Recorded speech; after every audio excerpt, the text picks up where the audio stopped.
मैं भगतन को दास, भगत मेरे मुकुट मणि। ठाकुर जी कहते हैं मैं भक्तों का दास, भक्त मेरे मुकुटमणि। कई बार ठाकुर जी के सन्मुख आने पर दोष बुद्धि नष्ट नहीं हुई, पर भक्त के आने पर दोष बुद्धि नष्ट हो गई। भादों का महीना, अर्धरात्रि का समय, मंदम मंदम जलधरा, मंदम मंदम जलधारा गिर रही है। पवन मंदिराचल पर्वत की चंदन की सुगंधियों को लेकर के घूम रही है। और तभी सारे सैनिक सोए, मथुरावासी सोए, कंस सोया है। और कंस के कारागृह में एक दिव्य तेज प्रकट हुआ और देखते ही देखते देवकी के गर्भ से शंख चक्र गदा पद्मधारी श्री कृष्ण भगवान प्रकट हो गए। बोल बाल कृष्ण लाल की। ऐसी जय बोल रहे हो कि कहीं कंस उठ नहीं जाए हैं। बोल बाल कृष्ण लाल की। ऐसी जय बोलनी है अब आगे कि बदायूं तक आवाज जावे, पता चले सबको कथा है रही है बिसौली में। कासगंज तक हिल जाए महाराज, यहां उत्सव मन रहा है बिसौली में। बोल कृष्ण कन्हैया लाल की। जैसे ही महाराज शंख चक्र गदा पद्मधारी ठाकुर जी प्रकट भये, देव की वसुदेव जी ने प्रणाम किया। अच्छा बंधुओं, ठाकुर जी कोई विराट रूप में नहीं आए हैं। छोटा सा बालक इतना बड़ा होता है, जन्म लेते ही समय इतना ही बड़ा होता है। ठाकुर जी इतने ही बड़े छोटे से बालक के भांति ही हैं, पर चतुर्भुज हैं, शंख गदा आदि हाथ में ले रखे। कैसा रूप है ठाकुर जी का कि तमद्भुतम बालकमं भुजक्षणम चतुर्भुजम शंख गदायुधायुधम श्रीवत्सलक्ष्मं गलसौभकौस्तुभम पीतांबरम सांद्रपयोद सौभगम। भगवान पीतांबरी पहन के आए हैं, कौस्तुभ मणि पहन के आए हैं, शंख चक्र गदा पद्म हाथ में लेकर के आए हैं। देव की मैया बोली भले पधारे ठाकुर जी, पर आप बालक बन के नहीं आए। भगवान बोले बालक की तो हैं। बोले बालक बोलता थोड़ी है आपकी तरह, जन्म लेते ही खड़े हो गए आप तो। और ये हाथ में शंख चक्र गदा पद्म लेके कौस्तुभ मणि पहन के कौन सा बालक जन्म लेता। वस्त्र भी गर्व से पहन के आए हैं ठाकुर जी।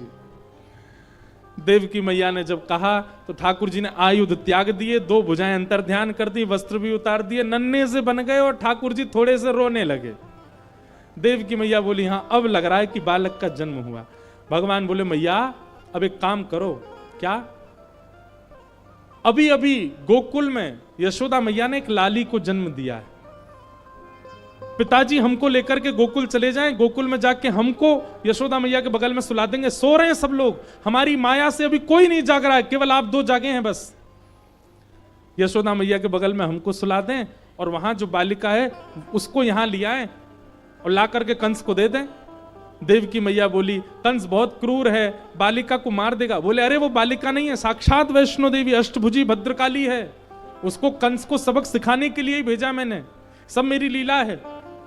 मुझे आप ब्रज छोड़े आओ, कुछ दिन ब्रज में लीला करके प्रेम का प्रकाश करके कुछ रसिक जन वैष्णव जनों के लिए कुछ कलयुग में छोड़ जाऊं मैं। जो प्रेमी उपासक हैं उनके लिए ब्रज वृंदावन में कुछ स्थापित करने के लिए कुछ वर्षों के लिए मुझे वृंदावन जाने दो, फिर मैं वापस आकर के कंस को मार के आपको मुक्त कर दूंगा। वसुदेव जी बोले हाथों में हथकड़ियां, पैरों में बेड़ियां, कैसे जाएं? भगवान बोले एक बार हमको गोद में तो लो।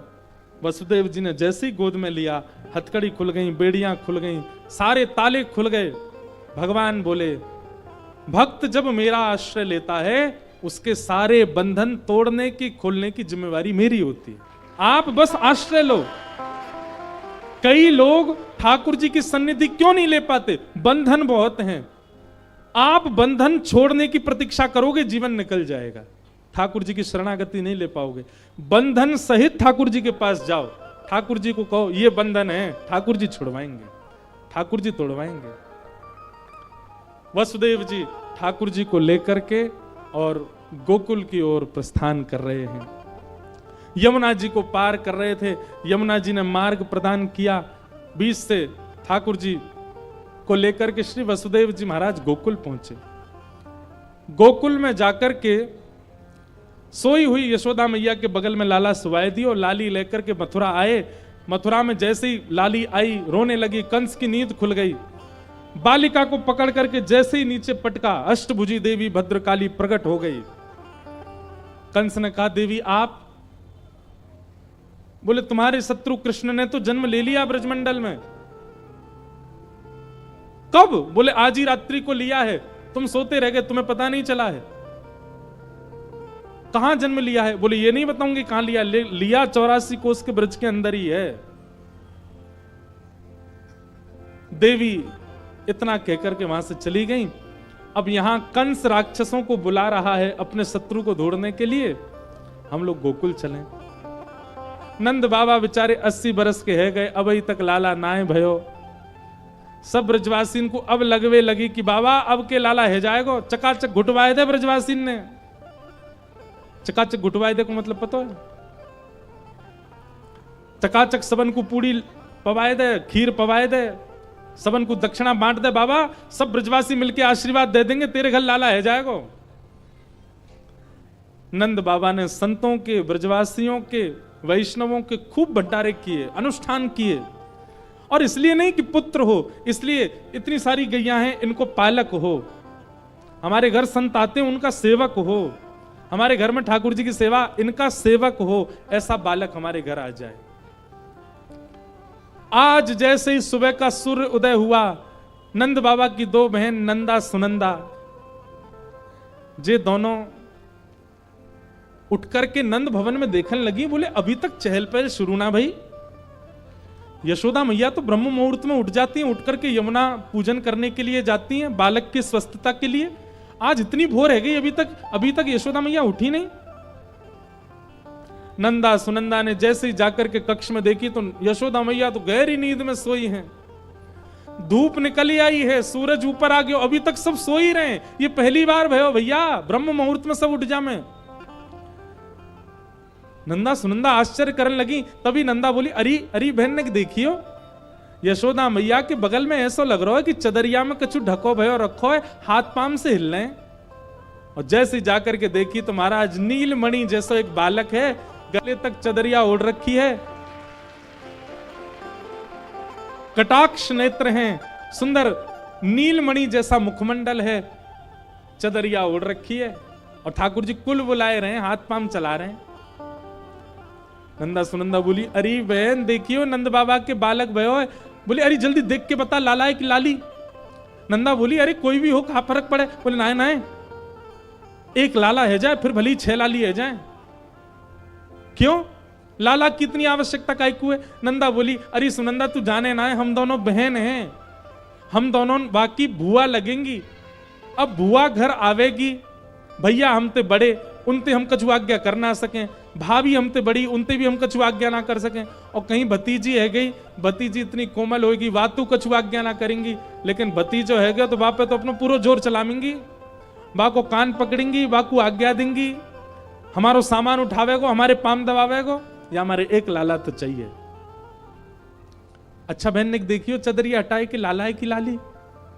21 बार हरिशरणम को जाप कियो, हरिशरणम हरिशरणम हरिशरणम हरिशरणम हरिशरणम। और जैसे ही चदरिया हटाई महाराज, नंदा सुनंदा जोर से चिल्लाई, है गया है गया है गया है गया है गया है गया है गया।